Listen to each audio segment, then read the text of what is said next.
Beaucoup d'intention et un Clermont en mode Coupe d'Europe avec Liburn, l'arrière qui perce la défense des Agenais. Le ballon qui ressort pour les Clermontois. On est à 10 mètres à peine pour Wesley Fofana qui, malgré 3 défenseurs agenais, marque le premier essai du match. On joue depuis seulement 4 minutes et sur la première incursion des Clermontois, il y a déjà un essai. Des Clermontois vraiment très réalistes sur cette entame de match parce qu'ils ne sont pas tout le temps dans les 22 mètres agenais, mais lorsqu'ils y sont, ils font mal, avec notamment Damien Chouli qui peut servir Thomas Domingo, les internationaux en pleine forme. Domingo qui est repris mais qui va quand même pouvoir libérer son ballon avec Para qui est là, Radosavljević, hop, retour intérieur, cette fois-ci c'est Nalaga qui est là.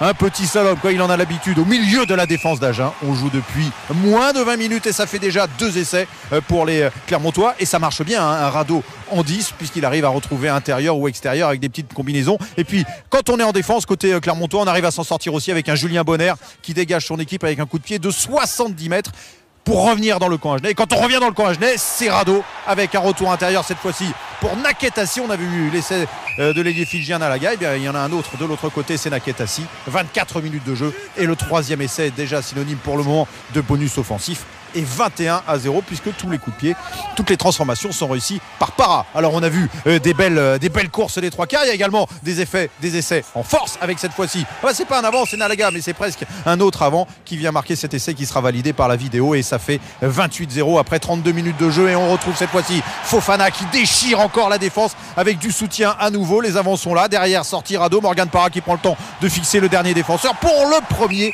doublé, celui de Naketasi. Il y avait eu le doublé de Nalaga, le doublé de Naketasi et Mathieu Blin qui se dit que c'est vraiment une sale soirée pour les Agenais. 35-0 après 35 minutes. On ose espérer ce qui va se passer derrière pour les Agenais avec les minutes qui passent. Et bien justement, les minutes qui passent, c'est le retour des Agenais qui tentent et qui marquent même un essai juste avant la pause avec cette passe de l'ouvreur Ben Semour pour Silverton. Il y avait peut-être en avant, mais dans l'esprit c'est quand même très bien et ça permet à la pause, même si on en profite et on immortalise cela, ça permet à Clermont de mener tranquillement 35-7 au retour de la seconde période. On a à nouveau des Clermontois qui sont dominateurs devant et les gros qui sont là, qui poussent, qui reprennent le ballon par l'intermédiaire de Voslo qui marque le 6e essai clermontois déjà, même si il y a un petit écran de la part de Julien Bardi. Ça fait 42-7.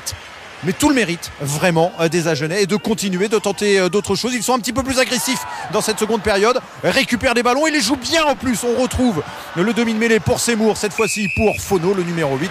Un très très bel essai Agenais qui leur permet à la 55e minute de revenir à 42-14. Le problème, c'est qu'ils ne viennent pas souvent dans la moitié de terrain de Clermont. Les Agenais un petit peu dépités, Philippe c'est là, et pourtant ils ont tenté des choses, mais ça n'est pas suffisant face à une équipe qui, malgré le coaching, réussit des trucs incroyables comme cette passe entre les jambes de Rado. Rougerie qui était dans tous les bons coups aujourd'hui pour Floch, rentré quelques minutes auparavant, qui vient marquer lui un essai bienvenu parce que ça faisait bien longtemps qu'il n'était pas rentré sur cette pelouse de Michelin. Et le beau geste de Rado et Rougerie, on joue toujours derrière Rougerie. Et ça fait maintenant 47-14 pour Clermont. Et ça n'est pas fini parce que des doublés, on en a vu. On a vu celui de Nalaga. Il y a eu un doublé également avec Naketasi.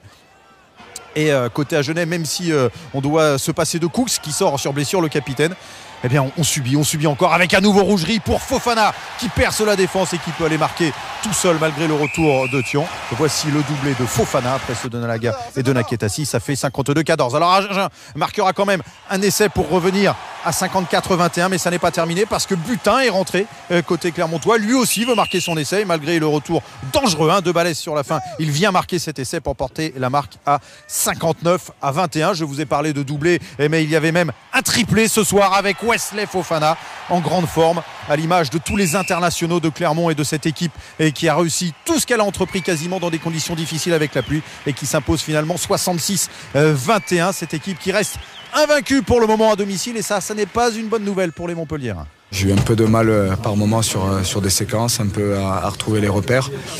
Ensuite vers la fin un peu mieux et le tir au but à part un coup de pied forcé, très forcé où je passe complètement à côté en face des poteaux, mais content dans l'ensemble d'avoir repris un peu de tir au but et surtout content d'avoir pris du plaisir ce soir à jouer avec les copains et devant le public. La cheville va bien, pas d'alerte. Non, ça allait.